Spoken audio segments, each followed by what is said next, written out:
I'm here as a facilitator. I was requested to come and be the one who's guiding the processes as the different countries are engaging and giving input into the draft, what is called RAIP.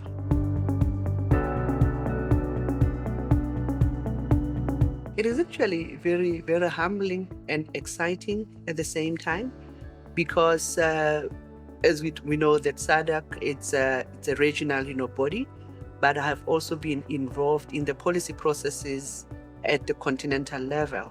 And now we talk about, back then it was my Maputo Declaration and via Malabo, and now we're talking about Kampala. And it's very interesting to see how in this workshop, they are also trying to actually link and align with these processes. But maybe just to take a step back, when SADC initiated, their agriculture, their regional agriculture policy, which is called RAP, I was actually part of the team that facilitated, the SADC countries' consultation when they were thinking about the architecture of, this RAP back in 2010. I remember vividly so that, workshop that took place in Gaborone. And now, many years later, I'm here really facilitating something similar, but more on, the investment plan. So for me, it kind of, bring these institutional memories, but also to see how we're actually moving as a region, but also as a continent. It's really, really an exciting moment for me.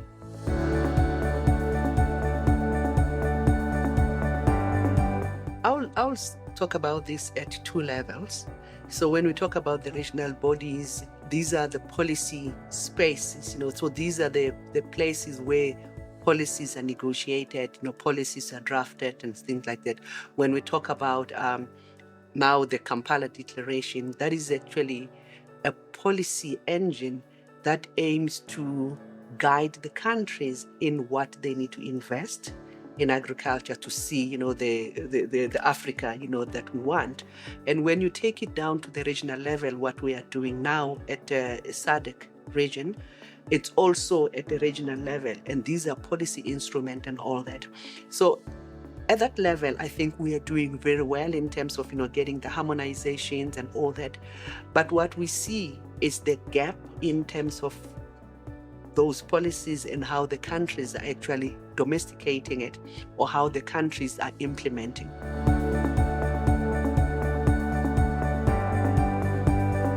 What I've seen, it was a gap in terms of reporting, because I'm here, I'm seeing how the countries are actually, innovating, they are doing so many things. But in terms of reporting to those regional bodies, if there is a gap, the story that gets told there, it's a different story as what is happening at the country level. What I want to see is the alignment between the reporting systems at country level and the reporting systems at regional level and continental level.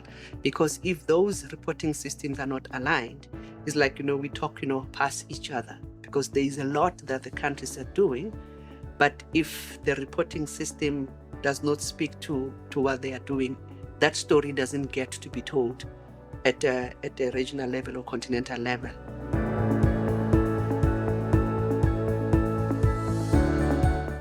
Look, I'm a very positive person. One kind of a person who always tries to see a glass, half full. I will look at it from the potential that the continent has. We have the biggest potential to grow, our agriculture. We have, the arable land. We have, young people that, the continent is very young. And there are a lot of, potentials that we need to harness.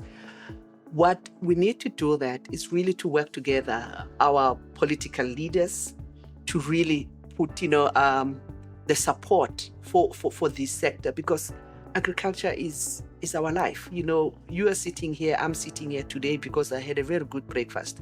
And it's because, agriculture played a role. I always say everybody participate in agriculture, either as a consumer or as somebody who's working the land, but everybody participate in agriculture. I see a huge, huge potential, and we see a lot of, people coming. I'm saying this because I have an opportunity to work in different countries. I probably directly worked in over 25 African countries physically and in person, and I see the huge potentials that each country has. And I would like to see that if we can harness that, this continent can actually go far.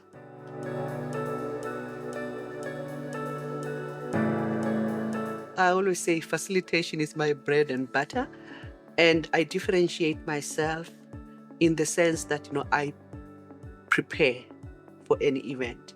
It doesn't matter whether it's a 2-hour session, 1-day session, and all that. I put a lot of preparations behind the scenes. And the reason why I do that, as much as I will be contracted by the client, I feel responsible for those who are participating.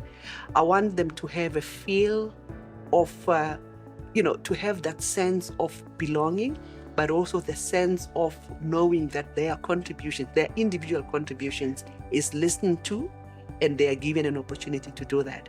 So I prepare in that way. I make my sessions very participatory. You can never come to my session and walk away not having said something. Even the shyest person, I give them the safe space to make their contribution. And I think that is one thing that I have had, feedback from many people to say, my contribution was valued.